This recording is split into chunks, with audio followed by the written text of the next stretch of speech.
نقماءه العادون ولا يعدي حقه المجتهدون الذي ليس لصفته حد محدود ولا نعت موجود ولا وقت معدود ولا أجل ممدود فطر الخلائق بقدرته ونشر الرياح برحمته والصلاة والسلام على الرسول المسدد المصطفى الأمجد المحمود الأحمد سيدنا ومولانا ومولى الكونين جد الحسن والحسين عاني بالقاسم محمد اللهم صل على وآله الطيبين الطاهرين المعصومين الذين قال الله إنما يريد الله ليذهب عنكم الرجس أهل البيت ويطهركم تطهيرا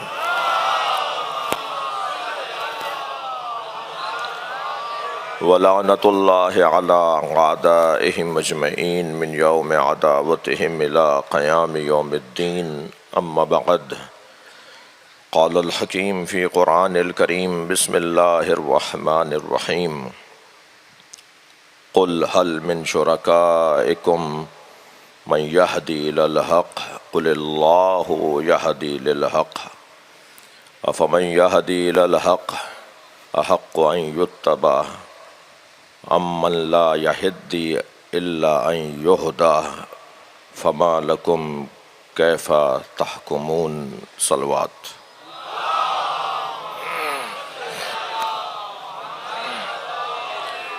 اور بھی بہتر بلند صلوات دیا کریں۔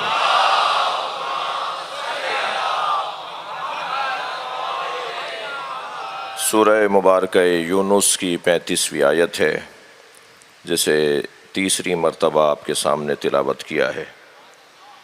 اللہ نے اس کلام میں اپنے حبیب سے مخاطب ہے، اے میرے حبیب ان سے پوچھئے کہ کیا ان کے معبودوں میں، ان کے الہوں میں، شرکائکم، کیا حسن ہے اللہ کے کلام کا، کیا چاشنی اور کیا لذت ہے اس کے بیان کی۔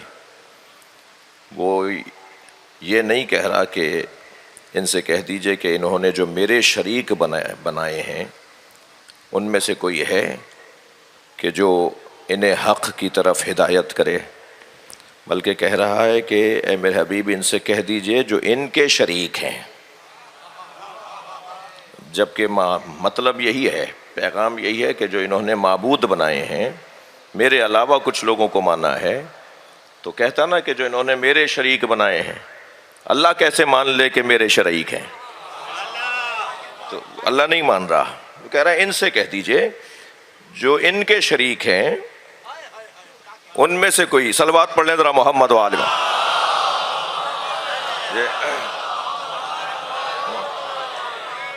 ان سے پوچھئے کہ ان کے جو شریک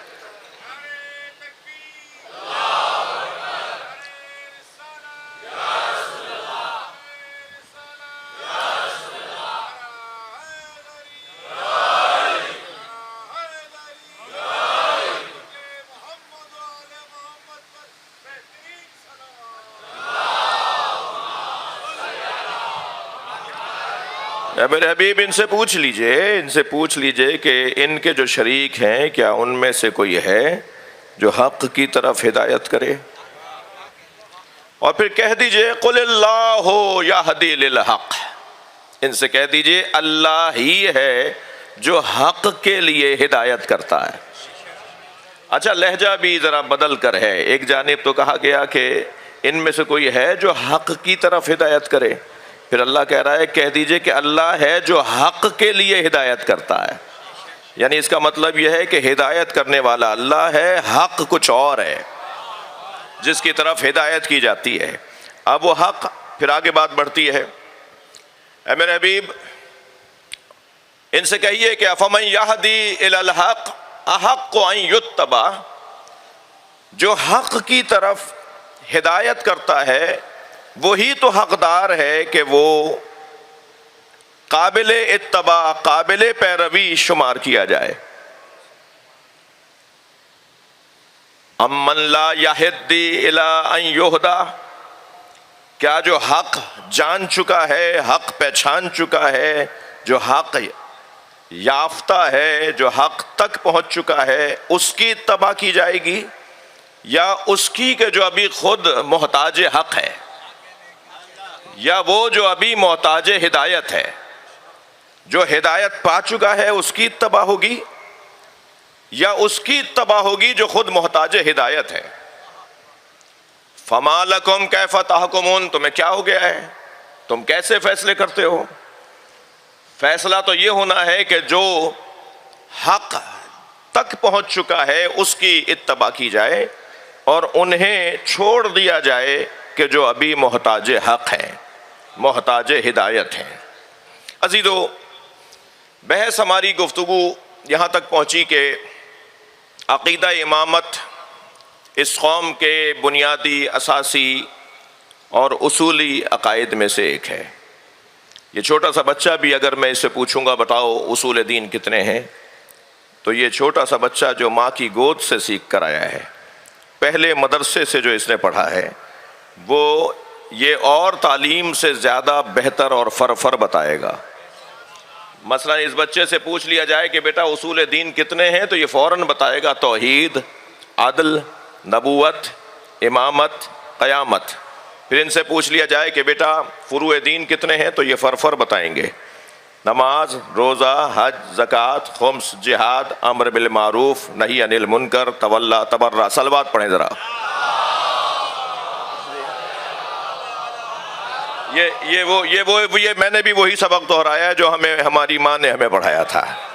وہ جو پہلا مدرسہ ہے نا، وہ جو آغوش ہے، وہ جو ماں کی آغوش ہے، وہاں سے جو پیغام اور وہاں سے جو سبق سکھایا جاتا ہے وہ اتنا پکا ہوتا ہے کہ فرشتہ بھی پوچھے گا نا تو پہلے یہی جواب آئے گا۔ اور شاید مقصد بھی یہی ہے کہ اس انداز سے سکھا دیا جائے کہ ہر مرحلے پہ یہ سبق یاد رہے۔ تو آپ نے دیکھا کہ ہمارے ہاں اصول دین میں، ہمارے بھائیوں کے ہاں اصول دین 3 ہیں، ہمارے ہاں اصول دین 5 ہیں۔ توجہ ہے آپ حضرات کی؟ اور ان 5 اصول دین میں ہمارے ہاں توحید کے بعد عدل۔ کبھی غور فرمایا میرے محترم مجمع نے کہ ہم نے اللہ کی صفات میں صرف صفت عدل کو کیوں اصول دین میں قرار دیا؟ وہ تو رازق بھی ہے، وہ تو عالم بھی ہے، وہ تو حی بھی ہے، وہ تو قادر بھی ہے۔ اس کی صفات ثبوتیہ اور اس کی صفات سلبیہ، جو صفات اس کے لیے ثابت ہیں ان میں سے ہم کوئی اصول دین میں رکھ لیتے۔ مثلا ہم اللہ کی توحید کے تذکرے کے فوراً بعد اس کے عالم ہونے کو اصول دین میں رکھ لیتے۔ ہمارے فقہا اور علماء علم کلام مثلا اس کے حی ہونے کو اصول دین میں رکھ لیتے۔ لیکن کیوں اہل علم نے، عقائد مرتب کرنے والوں نے، شیخ صدوق نے، شیخ مفید نے، اور ائمہ اہل بیت کے زمانے میں حشام ابن حکم نے، مومن طاق نے، ابو بصیر نے، پھر ان سے پیچھے مالک اشتر نے، سلمان فارسی نے، ابو ذر غفاری نے، وہ جو ائمہ اہل بیت، صلوات پڑھیں ذرا محمد و آل محمد،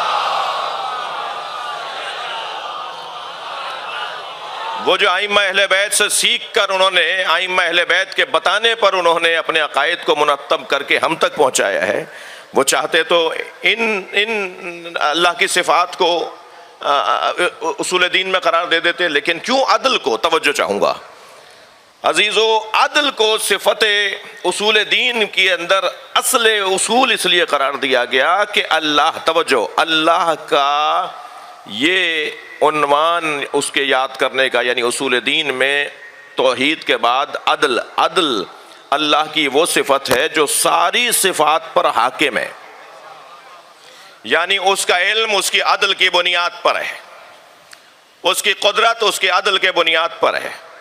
میں ابھی پچھلے ماہ مبارک رمضان میں جو گزشتہ ایک رسانے پر تھا تو ایک بزرگ عالم دین ہمارے ساتھ تھے، بات اللہ کی قدرت پر ہو رہی تھی، اور اللہ کی قدرت پر بہت اچھا وہ بولے، مگر کیا کریں کہ وہ آخر میں کچھ ایسا کہہ گئے کہ جس کے بعد میری بے چینی بڑھی اور میں منتظر رہا کہ کب چراغ محفل میرے سامنے آئے، اور جب چراغ محفل میرے سامنے آیا تو میں نے پھر ان کا جواب دیا. بات انہوں نے یہ کی, آپ میں سے بہت سو نے سنا ہوگا اور شاید ریکارڈ بھی دیکھا جا سکتا ہے.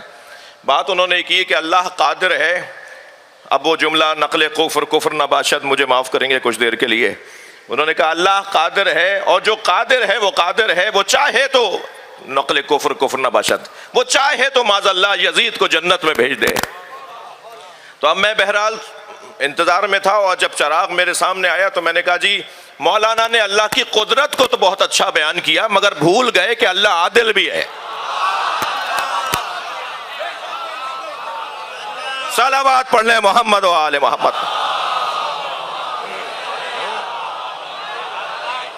ایک اور بلند صلوات محمد و آل محمد.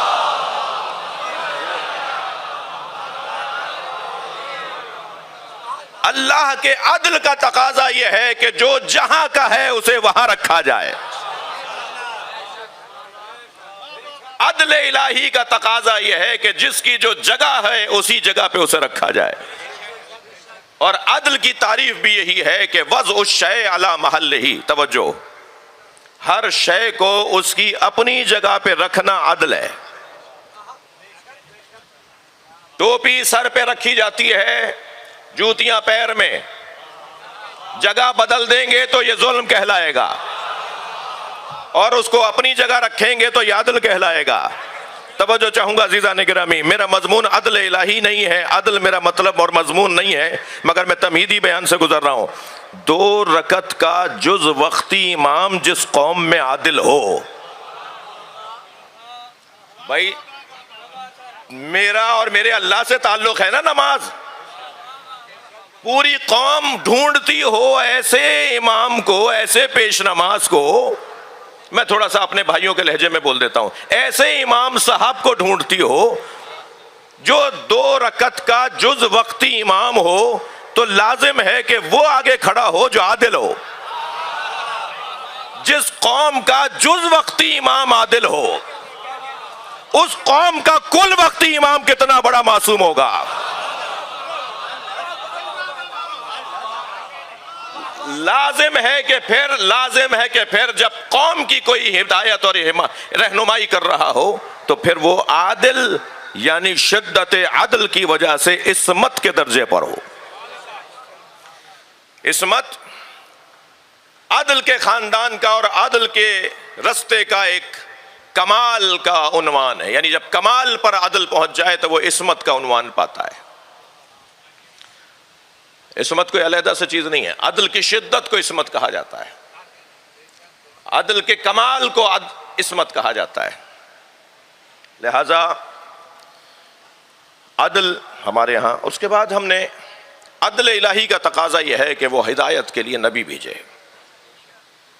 یہاں سے بات سرایت کرتی ہے بحث نبوت تک.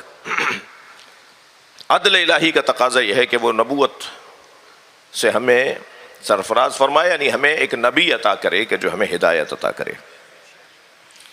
اور پھر جب نبوت خاتمیت تک پہنچ جائے تو پھر اس منصب نبوت اور اس شریعت نبی اور اس آسمانی پیغام قرآن کی حفاظت کے سامان کو امامت کہا جاتا ہے.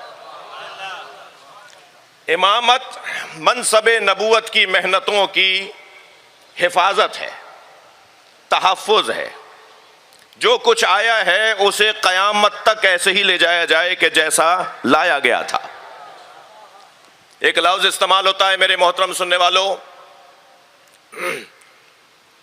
نبوت کا ایک لفظ استعمال ہوتا ہے رسالت کا, اور ایک لفظ استعمال ہوتا ہے امامت کا. ہادیان آسمانی کے لیے نبوت, رسالت اور امامت. نبوت کا کام ہے خبر پہنچانا, وما علینا الا البلاغ, مجھے جو کہا گیا تھا میں نے پہنچا دیا. نبی کا کام ہے خبر پہنچانا. نبوت ادارہ خبر رسانی ہے الہی. الہی نظام میں ادارہ خبر رسانی کو نبوت کہا جاتا ہے. اور پھر جب بات آ جائے اس سے زیادہ سنگینی کی تو پھر خبر سمجھانے کی بات آئے گی. تو رسالت کا کام ہے خبر سمجھانا, توجہ بڑھائیے گا، نبوت کا کام ہے خبر پہنچانا، رسالت کا کام ہے خبر سمجھانا، اور امامت کا کام ہے منزل تک لے جانا۔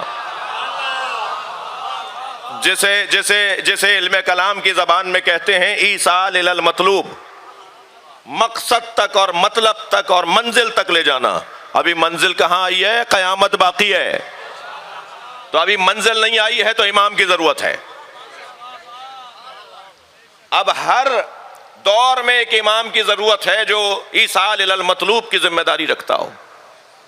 نبی مکرم کے تمام تر پیغامات کو، سرکار دو جہاں کی پوری شریعت کو جیسے تھی ایسے محفوظ رکھے، اور امت مصطفیٰ کو وہاں تک لے جائے کہ جہاں تک پہنچنا امت کا مطلوب اور منظور ہے۔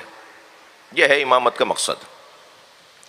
امامت اسے ملے گی نہیں۔ اب میں کل کی بحث سے آج کی بحث جوڑ رہا ہوں، تھوڑی سی تاخیر مجھے ہوئی ہے آج، یعنی مجھے نہیں ہوئی ہے، میرے خطاب کو ہوئی ہے۔ تو یہ جو کل کی بحث تھی ہماری یہ تھی کہ اللہ امام گناہ گار کو نہیں بناتا۔ بہت سیدھی بات کروں گا تاکہ بچے بھی میرے ساتھ چل سکیں۔ اللہ گناہ گار کو امام نہیں بناتا۔ گناہ گار ظالم ہوتا ہے مگر علی نفسہ ہی۔ دو طرح کے ظالم ہیں، علی غیر ہی، جو اس کو ہم سبھی ظالم کہتے ہیں، اس کو مار دیا، اسے زخمی کر دیا، اس کے ساتھ زیادتی کر دی، وہ ہے ظالم علی غیر ہی۔ لیکن جو بند کمرے میں بھی، تنہائی میں بھی، تاریکی میں بھی گناہ کر رہا ہو، وہ علی نفسہ ہی ہے۔ جیسے وہ ظالم ہے ایسے یہ بھی ظالم ہے۔ اللہ تو جانتا ہے نا کہ بند کمرے میں کون کیا کر رہا ہے۔ جی جب زلیخا نے حضرت یوسف کی طرف قدم بڑھائے تو حضرت یوسف نے اپنے اللہ کو یاد کیا، تو زلیخا کو بھی یاد آ گیا کہ اس کا بھی کوئی اللہ ہے، تو حجرے میں رکھے ہوئے بت کے اوپر اس نے چادر ڈال دی۔ تو حضرت یوسف نے فرمایا کہ تم نے یہ کیا کیا؟ کہنے لگی مجھے اپنے اللہ سے حیا آ رہی ہے۔ تو حضرت یوسف نے فرمایا تم نے تو اپنے اللہ کی آنکھوں پہ پردہ ڈال دیا، میرے اللہ کی آنکھوں پہ پردہ نہیں ڈالا جا سکتا، وہ مجھے ہر حال میں دیکھے گا، وہ مجھے ہر حال میں دیکھے گا۔ لہٰذا وہ جو بند کمرے میں تنہائی میں گناہ کر رہا ہے وہ بھی ظالم ہے، اور وہ جو علنی گناہ کر رہا ہے وہ بھی ظالم ہے، اگرچہ اس کی شدت زیادہ ہے، اس کی مذمت زیادہ ہے۔ جو برملا گناہ کرتا ہو، جو علنی گناہ کرتا ہو، اس کی مذمت زیادہ ہے۔ لہذا گناہ گار وہ بھی ہے، ظالم وہ بھی ہے، اپنے اوپر ظلم کرنے والا بھی ظالم ہے۔ گناہ اپنے اوپر ظلم ہے، جھوٹ اپنے اوپر ظلم ہے، دھوکہ اپنے اوپر ظلم ہے، غیبت اپنے اوپر ظلم ہے۔ کسی اور کو نقصان بعد میں ہوگا، پہلے ان گناہوں سے خود گناہ گار کو نقصان ہوتا ہے۔ بس یہی اگر شریعت محمدی کا پیغام لے لیں نبی کے چاہنے والے تو معاشرے سے گناہوں کی کمی ہونا شروع ہو جائے۔ وہ جو اپنے اوپر گناہ کرنے والا ہے وہ بھی ظالم ہے، وہ جو گناہ کر رہا ہے، اپنے اوپر ظلم کر رہا ہے، وہ بھی ظالم ہے، وہ امام نہیں ہو سکتا۔ کل کی مجلس میں ہم نے ایک بحث کا آغاز کیا تھا، اور اس کے ابتدا میں ہی ہم ناتمام بحث کو چھوڑ گئے وقت محدود ہونے کی وجہ سے، اور ظاہر عشرے کا ایک مقصد یہ بھی ہے کہ آج رہ گئی یہ بات تو کل اس کو مکمل کیجئے، بات کو آگے بڑھائیے اور بات کو واضح کیجئے۔ یہ گنجائش ہمیں اس موقع پہ تو ایک 10 روزہ یہ نصاب تعلیم ہے کسی ایک مضمون کے اوپر، تو ہم ان 10 دنوں میں بہت کچھ کسی ایک مضمون پر غور کر سکتے ہیں۔ میں نے عرض کیا تھا کہ اسباب گناہ کیا ہیں، یعنی گناہ گار ظالم اور ظالم امام نہیں ہو سکتا۔ تھکے ہوئے تو نہیں ہیں آپ؟ گناہ گار ظالم اور ظالم امام نہیں ہو سکتا، اور ہم عقیدہ امامت میں اس امام کی تلاش میں ہیں جو معصوم ہوگا۔ اللہ نے کہہ دیا لا ینال عہد الظالمین، میرا یہ عہدہ امامت ظالموں تک نہیں پہنچے گا، تو جو بھی ظالم ہے وہ امام نہیں ہے۔ اور پھر ظلم کی کیا سبب ہیں جس کی وجہ سے انسان ظلم کر بیٹھتا ہے؟ تو پہلا سبب کل جو بیان ہوا اسے تکرار نہیں کروں گا، کل آنے والوں کا وقت ضائع ہوگا، وہ ہے حسد۔ حسد سبب ہے ظلم کا۔ اگر کوئی ظلم کرتا ہے کسی اور کے اوپر، اگر کوئی ظلم کرتا ہے اپنے اوپر، تو آپ ظالموں کی اگر علتیں تلاش کریں گے ظلم کی، تو ان میں پہلا ہے حسد. بحث ہو گئی، اس پر ابھی آج نہیں بات کر رہا. دوسرا ہے غضب، غصہ. تیسرا ہے، توجہ چاہوں گا،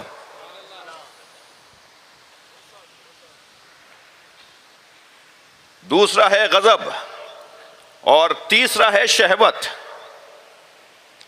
یہ آج کی جو بحث ہے ہماری کہ حسد کے بعد ایک کیفیت ہے غضب کی. غضب یعنی غصہ، یہ ذاتی طور پر نہ برا ہے نہ اچھا ہے. یہ محل اور موقع بدلنے سے اچھا ہو جاتا ہے اور محل اور موقع بدلنے سے برا ہو جاتا ہے. پہلے تو ذہن میں رہے کہ جسے غصہ نہیں آتا وہ بیمار ہے، اور وہ بھی بیمار ہے جس کا غصہ کنٹرول میں نہیں رہتا. تو اب جسے غصہ نہیں آتا اسے بھی اپنا روحانی علاج کرانا ہوگا، اور جسے غصہ کنٹرول میں نہیں رہتا اسے بھی اپنا علاج کرانا ہوگا. اب اس بحث کو آج کوشش کرتا ہوں کہ کسی حد تک آپ کے سامنے بیان کر سکوں، اور پھر ہم ڈھونڈیں گے کہ ہم جس امام کی تلاش میں اس کے بارے میں اس کو ہم کیسے دیکھ رہے ہیں، کہ اس کی زندگی میں غصے کا عنوان کیا ہے. اور تو پھر ہمیں خود مل جائے گا کہ وہ امام کون ہے جس کے ہاں غصہ کیسا ہے. تو پہلی بات تو روشن رہے کہ غصہ اگر کنٹرول میں ہے تو مطلوب ہے، اور اگر بے لگام ہے تو وہ مذموم ہے. قرآن مجید سورہ مبارکہ مائدہ کی 54ویں آیت، بحث شروع کر رہا ہوں غصے کے حوالے سے. اس میں پروردگار عالم ارشاد فرما رہا ہے، مولا علی کے یعنی اللہ، رسول اور علی کے چاہنے والوں کی 6 نشانیاں اللہ نے بیان کی ہیں. کبھی مجھے موقع ملے تو ان 2 آیتوں پر ہم علیحدہ سے بات کریں. ارشاد ہو رہا ہے 54ویں آیت میں، اور 55ویں آیت میرے محترم مجمع کو پتا ہے کہ وہ آیہ ولایت ہے، وہ اللہ، رسول اور علی کی ولایت کو بیان کرتی ہے. 55ویں آیت آیہ ولایت. اور 54ویں آیت کیا ہے؟ یا ایھا الذین آمنوا من یرتد منکم عن دینہ، اے صاحبان ایمان اگر تم میں سے کوئی دین سے پھر گیا فسوف یأتی اللہ بقوم، تو مت سمجھنا، یہ نہ سمجھنا کہ تمہارے جانے سے دین کو نقصان ہوگا. اگر تم دین سے ہاتھ اٹھا کر چلے گئے تو تمہارے جانے سے دین کا نقصان نہیں ہوگا. میری وجہ سے مجلس نہیں ہو رہی، میری عزت مجلس کی وجہ سے ہے. میری وجہ سے امام بارگاہ نہیں چل رہے، میرا مقام امام بارگاہوں کی وجہ سے ہے. یہ مسجدیں ہمارے دم سے نہیں ہیں، ہم ان کے دم سے ہیں. یہ جلوس ہمارے دم سے نہیں ہیں، ہم ان کے دم سے ہیں. بہت سارے لوگوں کی تو زحمتیں تمام ہونی چاہیے تاکہ ماحول اچھا ہو جائے. بھائی میں اور کیسے کہوں، بعض لوگوں کی وجہ سے تو ماحول ملک کا اور قوم کا اور ملت کا خراب ہو جاتا ہے. وہ کل کے جاتے آج ہی چلے جائیں تاکہ ماحول اچھا ہو جائے. اللہ کہہ رہا ہے نا، یہ تو اللہ کہہ رہا ہے، تمہارے جانے سے کوئی فرق نہیں پڑے گا. صلوات پڑھ لیں محمد و آل محمد.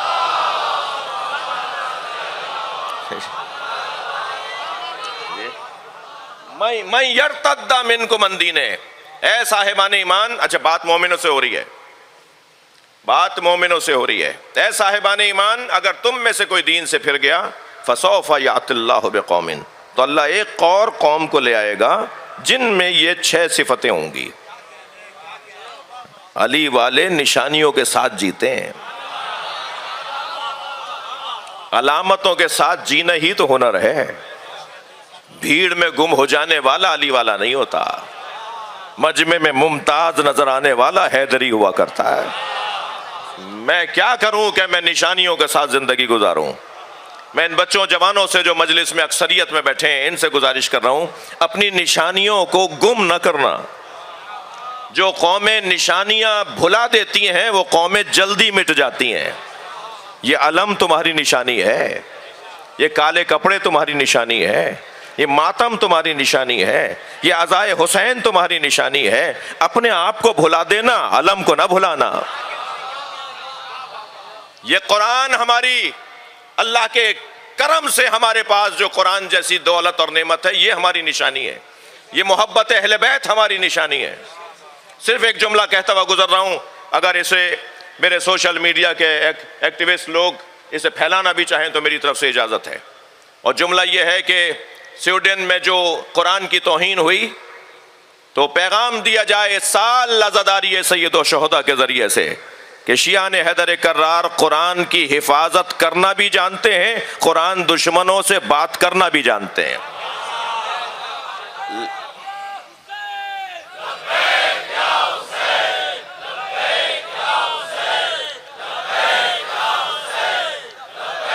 میرا پیغام یہ ہے کہ اہتمام کریں. ہمارے تمام عزائی ادارے، ہماری تنظیمیں، پاک محرم ایسوسی ایشن کے دوستوں سے بھی اپیل کر رہا ہوں کہ 9 محرم کے جلوس میں، 10 محرم کے جلوس میں شیشے کے باکس میں ایک رائے ہے، اس سے اچھی رائے آپ کے پاس ہوگی.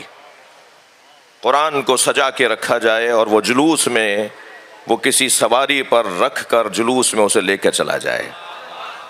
اور اس سال کی عزاداری میں عزادار قرآن کے احترام کا اظہار کر کے بتائیں کہ ہم اپنی جانوں سے زیادہ اپنے عقیدے کو رکھتے ہیں. لہذا قرآن کو اس وقت عراق اور ایران اور بحرین اور قطر اور کویت کے اندر اس موضوع پر باتیں ہو رہی ہیں شیعہ برادری میں، کیونکہ عزاداری کے میزبان آپ ہیں، میں اس لیے شیعوں سے بات کر رہا ہوں. اہتمام ہو رہا ہے، وہاں جلوسوں میں تیاری کی جا رہی ہے کہ قرآن کو کس انداز سے اظہار کیا جائے کہ پوری امت سنی شیعہ قرآن کے احترام پر متفق ہے.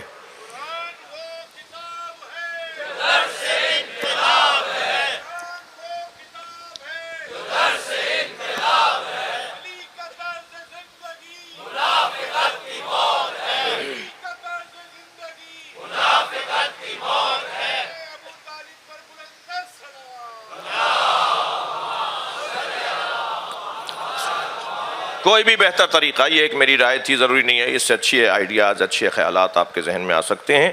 قرآن کے احترام کا اظہار ہو اس سال ان دنوں میں بھی.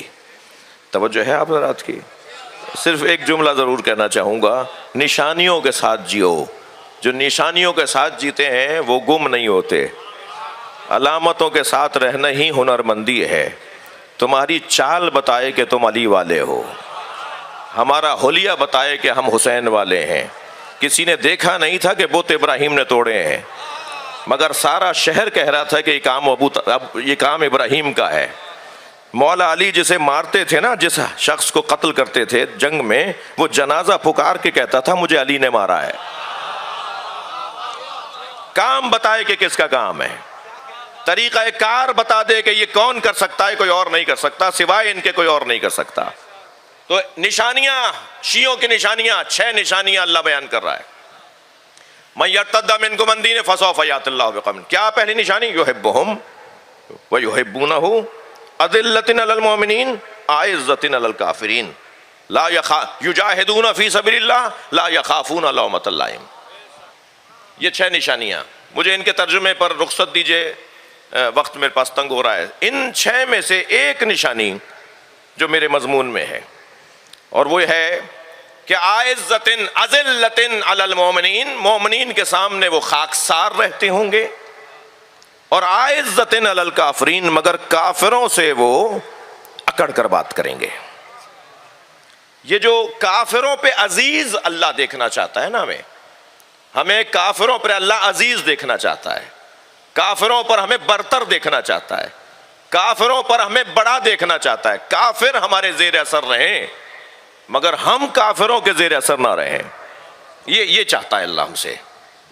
یعنی قرآن کا ایجنڈا یہ ہے کہ تم عزیز بنو کافروں کے اوپر، تمہاری عزت کافر کرے. برعکس نہ ہو جائے کہ تم ان کی عزت کرنے میں اتنے بہہ جاؤ کہ پتہ ہی نہ چل پائے کہ تم کون ہو. تمہاری عزت ان پر غالب ہو. یہ اللہ چاہتا ہے مسلمانوں سے. تو یہ جو کیفیت ہے نا کہ ادھر پیار ہو تو ادھر سنجیدگی ہو، تو یہ مزاج ایک جیسا رکھنا نہیں چاہتا اللہ. ہمیشہ جھکے دبے رہنے والے نہ بنو، کبھی اکڑ کر بھی بات کرو، کبھی تمہارے لہجے میں سختی بھی آنی چاہیے.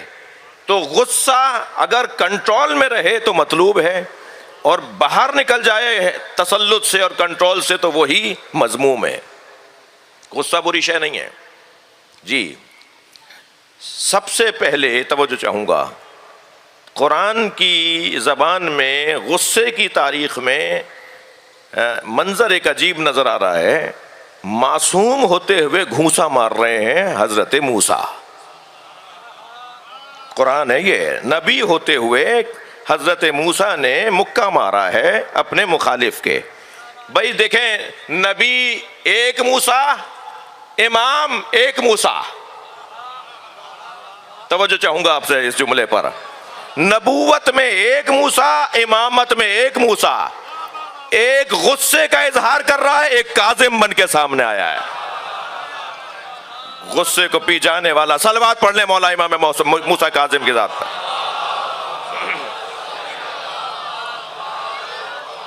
تو یہ دونوں کیفیتیں ائمہ اہل بیت کے ہاں، یہ دونوں کیفیتیں مولا کائنات کے ہاں۔ آپ نے دیکھا کہ سینے پہ چڑھنا غصہ تھا، سینے سے اترنا بھی غصہ تھا، وہ اس پر قابو تھا اور یہ اپنے آپ کو قابو میں رکھنا تھا۔ تو جب انسان اپنے اس کیفیت کو کنٹرول میں رکھے تو وہ مطلوب ہے۔ میں نے کل عرض کیا تھا کہ نبی مکرم سے جب کسی نے کہا کہ میں آپ کے غصے والی کیفیت کے بھی جملے لکھ لوں، تو حضرت فرمایا ما اقول الا الحق، میں حق کے علاوہ تو بولتا ہی نہیں ہوں، میں جو بولتا ہوں وہ حق بولتا ہوں۔ عزیزان گرامی، اگر سنبھل کے سنیں تو ایک جملہ کہوں، جناب زہرا کا غصہ نہ ہوتا تو نظریہ امامت روشن نہ ہوتا۔ سیدہ کا غصہ معیار بنا دیا نبی مکرم نے۔ من ارضاہا فقد ارضانی، جس نے اسے راضی کیا اس نے مجھے راضی کیا، اور جس نے سیدہ کو غصہ دلایا، نبی مکرم فرما رہے ہیں جس نے سیدہ کو رنجیدہ کیا اس نے مجھے رنجیدہ کیا۔ اتنے اہتمام کے ساتھ غدیر میں علی کی ولایت کا اعلان ہوا تھا، بنتا ہے نا کہ سیدہ غصہ کریں۔ سیدہ کا غصہ ولایت علی کی خاطر۔ عزیزان گرامی، یہ در حقیقت عصمت اور امامت کے عنوان میں ایک روشن مضمون ہے کہ جسے یوں کہا جائے کہ غصہ اللہ کی خاطر ہونا چاہیے۔ شاعر دو بسروں میں کہتا ہے کہ کبھی خیبر ہے ہاتھوں پر، کبھی رسی گلے میں ہے، جہاں جیسی ضرورت تھی وہاں ویسی شجاعت ہے۔ وہاں وہ طریقہ اور یہاں یہ طریقہ، یہ غضب۔ تیسرا عنوان، کیونکہ آج اس بحث کو میں مکمل کرنا چاہوں گا، تیسرا عنوان جو ظلم کرواتا ہے اور ظالم امام نہیں ہوتا، وہ ہے ہرس، حسد، غضب، ہرس، شہوت۔ کل بھی میں نے دہرایا تھا۔ تیسرا عنوان ہے ہرس، حریص، لالچ، یہ ظلم کرواتی ہے۔ مگر ایسے ہی جیسے غصہ ہے ایسے ہی ہرس بھی ہے، یہ متعلق کی وجہ سے قابل تعریف بنتی ہے صفت اور قابل مذمت بنتی ہے۔ مثلا اگر کہہ دیا جائے زید حریص علی الدنیا، زید دنیا کا حریص، تو یہ مذمت ہو رہی ہے۔ اور اگر کہہ دیا جائے زید حریص علی العلم، زید علم کا حریص، تو یہ تعریف ہو رہی ہے۔ تو دیکھا جائے گا کہ ہرس کس کے ساتھ، کس کی ہرس، کس کی طلب، کس کی خواہش۔ اگر خواہش بری چیز کی ہے تو ہرس بری، خواہش اگر اچھی چیز کی ہے تو ہرس اچھی۔ ایسا ہی ہے۔ میں اپنی بات کو مضبوط بنا لیتا ہوں۔ سرکار دو جہاں کی تعریف میں آپ کی سیرت کو اللہ نے جو قرآن میں بیان کیا ہے، اس میں ایک بڑی حسین روشن آیت، لَقَدْ جَاءَكُمْ رَسُولٌ مِّنْ أَنفُسِكُمْ، بتحقیق تم ہی میں سے میرا رسول آ چکا، عزیز علیہ ما عنتم، جس کی پہلی صفت یہ ہے کہ وہ تمہاری پریشانیوں میں پریشان رہتا ہے۔ اس کی دوسری صفت یہ ہے کہ حریص علیکم، وہ تمہارا حریص ہے۔ اچھا، نبی ہمارے حریص ہیں، یہ قرآن ہے بھائی۔ جب میں نے کہہ دیا قرآن ہے تو پھر بحث یہ ہوگی کہ اس کو سمجھنا ہے، یہ بحث نہیں ہوگی کہ یہ کہاں سے لے آئے۔ اب اگر کوئی قرآن کے بارے میں بھی یہ سوچتا ہے یہ کہاں سے لے آئے، تو پھر اسے ڈھونڈنا ہوگا وہ کہاں سے آیا ہے۔ جو قرآن پہ ہی شک کر بیٹھے، یہ قرآن کی آیت ہے، حریص علیکم، میرا نبی تمہارا حریص ہے۔ کیا مطلب ہے؟ قرآن کا لفظ حریص، کیونکہ صفت حرص اگر اچھی چیز سے جڑ جائے تو وہ اچھی، بری چیز سے جڑ جائے تو وہ بری۔ ہمارے نبی معاذ اللہ ہمارے مال، ہماری تعریف، ہمارے نعروں کے محتاج اور ضرورت مند اور خواہش مند نہیں ہے، اور طالب نہیں ہیں، اور خواہش نہیں رکھتے ہیں، بلکہ ہماری ہدایت کے خواہش مند ہیں۔ میرا نبی تمہیں ہدایت یافتہ دیکھنا چاہتا ہے، میرا نبی تمہیں اچھا انسان دیکھنا چاہتا ہے، میرا نبی تمہیں ترقی یافتہ دیکھنا چاہتا ہے۔ کرکٹ کی ٹیم جب وطن واپس آئے تو وزیروں کو استقبال کے لیے جانا چاہیے صحیح۔ کرکٹ کی اور ہاکی کی ٹیم جب پاکستان واپس آئے تو وزیروں کو استقبال کے لیے جانا چاہیے صحیح، مگر کوئی تعلیم کمپیوٹر میں، فزکس میں، کیمسٹری میں، میتھ میں، کسی اور مقابلے میں دنیا سے گولڈ میڈل لے کر طالب علم جب پاکستان واپس آئے تو وزیر تعلیم صاحب کہاں ہوتے ہیں؟ ہمارے ادارے کہاں ہوتے ہیں؟ کوئی استقبال کرنے کے لیے نہیں جاتا۔ جہاں کھیل کی دنیا میں مسلمان کو ترقی یافتہ دیکھ کر نبی کی روح مبارک خوش ہوتی ہوگی، وہاں اس سے زیادہ نبی کی روح مبارک اس وقت خوش ہوگی کہ جب نبی کا امتی اچھا تعلیم یافتہ ہوگا اور تعلیمی دنیا میں کوئی کارنامہ کر کے دکھائے گا۔ مگر ہمارے ہاں المیہ یہ ہے کہ ابھی پچھلے دنوں ایک جوان عالمی سطح کے مقابلے میں گولڈ میڈل لے کر آیا، اس کے اپنے گھر والے اسے لینے گئے، وہ اپنا میڈل، وہ اپنا ٹرافی اٹھا کر اکیلا باہر آ رہا تھا۔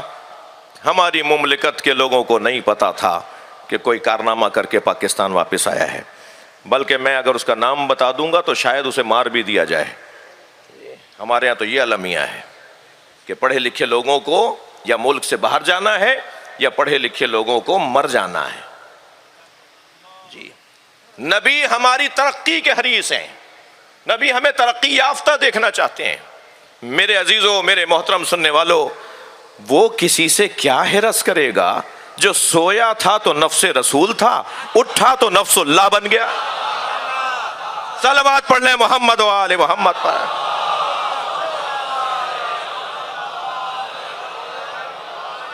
بھائی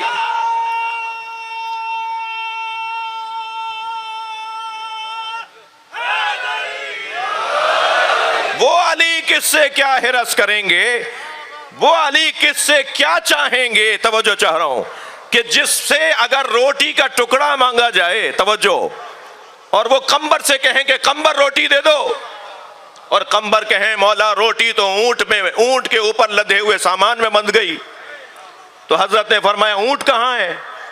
مولا اونٹوں کی قطاروں میں ہے، اونٹوں کی قطار میں ہے۔ میرے مولا نے فرمایا پوری قطار دے دو۔ جیسے ہی میرے مولا نے ایک روٹی کا ٹکڑا مانگنے والے کو اونٹ کی پوری قطار دینے کا کہا نا، قمبر ایک اونٹ پہ بیٹھے ہوئے تھے، کود کے نیچے آ گئے، کہنے لگے کہیں مجھے نہ بخش دے۔ وہ علی ابن ابی طالب جو ایک روٹی کا ٹکڑا مانگنے پر اونٹوں کی قطار دے دیتا ہو، وہ تمہارے مال سے کیا حرص کرے گا؟ وہ علی ابن ابی طالب جو حضرت ابو ذر غفاری اور مقداد علیہ السلام کے کہنے پر مٹی کو سونا بنا دے، وہ اس بنیاد پر کسی کے ساتھ کیا معاملہ رکھے گا؟ مولا میرے گھر میں فاقے ہیں، مقداد صبر کرو، مولا متعلقین ہے، فرمایا سامنے مٹی کا ڈھیلا پڑا ہے، اٹھا کے لاؤ۔ مقداد مٹی کا ڈھیلا اٹھا کے لائے، مولا نے فرمایا اس پہ کہو یا علی۔ میرا مجمع میرے ساتھ ہے؟ مولا نے فرمایا اس مٹی کے ڈھیلے پہ کہو یا علی، اس میں اعظم ہے علی، مولا علی کا نام اس میں اعظم ہے۔ مقداد نے جیسے ہی مٹی کے ڈھیلے پہ کہا نا یا علی، وہ سونے میں تبدیل ہو گیا۔ فرمایا جاؤ اسے فروخت کرو اور جا کے اپنے بچوں کے لیے، اپنے خاندان کے لیے، گھر والوں کے لیے کھانے پینے کا انتظام کرو۔ مقداد نے ایک پتھر اٹھایا اور اسے توڑنا شروع کیا، ریزہ ریزہ کر کے ایک چھوٹی سی سونے کی ڈلی اٹھائی، باقی سونا چھوڑ دیا۔ مولا کو سلام کر کے جانے لگے، مولا علی کی آواز آئی مقداد سونا چھوڑ کے جا رہے ہو؟ تو مڑ کے دیکھا، کہا مولا میرے آج کے لیے کافی ہے۔ بھائی ایک شیعہ کو کیسا ہونا چاہیے؟ علی مولا سے بار بار مانگنے کا مزہ کیا ہے یہ کوئی اور ہمیں کیا بتائے گا؟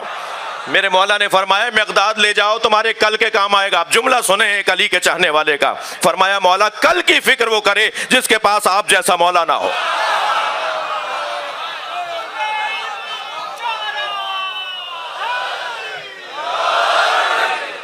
کر لی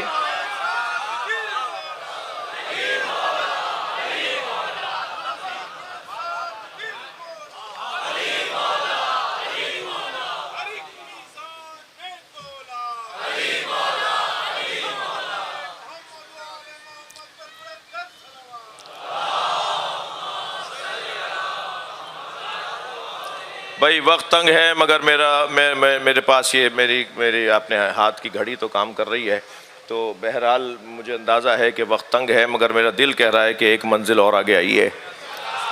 جی ہرس ہے نا، وہ ہرس سبب ظلم ہے، اور ظالم امام نہیں ہوتا۔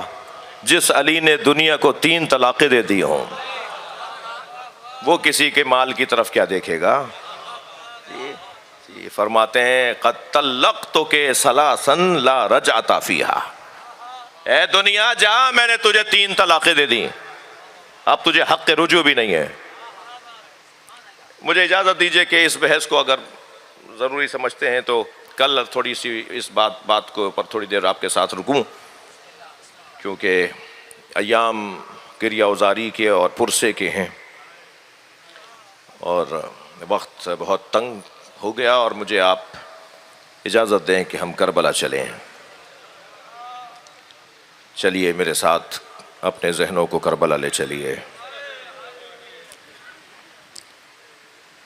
آج 3 محرم کا سورج غروب کرنے کو ہے۔ کربلا 2 محرم کو حسین نے بسا لی، نہر کے کنارے خیمے لگ گئے، ساری بیویاں اپنے اپنے خیموں میں آ چکی، چھوٹے چھوٹے بچوں کو پتہ ہے کہ اب یہی میرا خیمہ ہے۔ مگر عزادارو ایسے میں اگر کوئی لشکر آ جائے اور اس کا مطالبہ یہ ہو کہ خیمے حسین کے خیمے نہر سے ہٹائے جائیں، تو وہ عباس جو 36 سال سے کربلا کا انتظار کر رہے تھے، جب کبھی میرے مولا عباس نے تلوار کھینچنا چاہی تو کبھی امام حسن فرماتے تھے، کبھی امام حسین فرماتے تھے عباس یہ بصرہ ہے کربلا نہیں ہے، عباس یہ مدینہ ہے کربلا نہیں ہے، عباس یہ مکہ ہے کربلا نہیں ہے۔ ماں گود میں لوری ہی یہ دیتی تھی عباس کربلا، عباس کربلا، جسے پاؤں پاؤں چلاتے ہوئے جناب زینب یہی پڑھاتی تھی عباس کربلا۔ وہ جو کربلا کا انتظار اپنے ماں کی گود سے کر رہا تھا، اب اگر کوئی اس سے کہے کہ خیمے ہٹا دو، تو وہ تو کربلا کے انتظار میں تھے، وہ آج بتائیں گے تمہیں کہ عباس اور کربلا کیا ہے۔ کہ ایک مرتبہ شمر کی طرف سے پیغام آیا کہ حسینی خیموں کو نہر کے کنارے سے ہٹایا جائے، اگر انہوں نے خیمے نہیں ہٹائے تو ہم خود اکھاڑنے آ رہے ہیں۔ کہ ایک مرتبہ حضرت عباس نے تلوار سے زمین پر خط کھینچ دیا اور تنہا اس طرف کھڑے ہو گئے اور فرمایا کسی میں جرأت ہے تو خط پھاند کے دکھائے، کسی میں جرأت ہے تو خط پھاند کے دکھائے، خط سے اس طرف آ کے دکھائے۔ اس منظر کو اور اس کیفیت کو امام حسین نے دیکھا، جناب زینب کے خیمے میں چلے گئے اور جا کر فرمایا بہن زینب عباس کو بلا لو، اجرکم اللہ، اجرکم اللہ۔ جناب زینب نے جناب فضہ سے فرمایا اماں جا کے عباس سے کہو کہ زینب بلا رہی ہیں۔ جناب فضہ قریب گئیں، کہا چھوٹے شہزادے تمہیں آقا زادی زینب بلا رہی ہیں۔ فرمایا اماں بی بی کو میرا سلام کہیے اور کہیے چند لمحوں میں خوشخبری لا رہا ہوں، میں آج ہی کربلا کی جنگ کو تمام کر رہا ہوں۔ پھر جناب فضہ پلٹ کر آئیں اور آ کر کہا زینب کہتی ہیں تم آتے ہو یا میں آ جاؤں؟ اجرکم اللہ۔ بس یہ جملہ سنا، تلوار نیام میں رکھی، خیمے کی طرف پلٹے. جب خیمے میں داخل ہوئے تو کیا دیکھا؟ امام حسین جناب زینب کے برابر میں کھڑے ہیں. بڑھ کر سلام کیا اور بس ایک سوال کیا، مولا خیمے ہٹا دوں؟ امام حسین نے بھی اپنے چہرہ مبارک سے اشارے میں کہا ہاں ہٹا دو. اجرکم اللہ، اجرکم اللہ. کربلا کا میدان، اب خیمے وہاں نہیں لگے کہ جہاں نہر کا کنارہ ہے.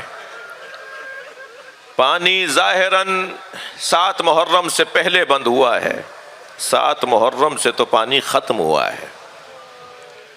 3 دن کی پیاس ہے، عباس کی ذمہ داری ہے. عزیزو، روایات عزائے بر صغیر کے مطابق آج میں آپ کو حسین مولا کے اس صحابی کی یاد میں رکھنا چاہتا ہوں جس کے آنے پہ زینب کبریٰ نے انہیں سلام بھیجا تھا.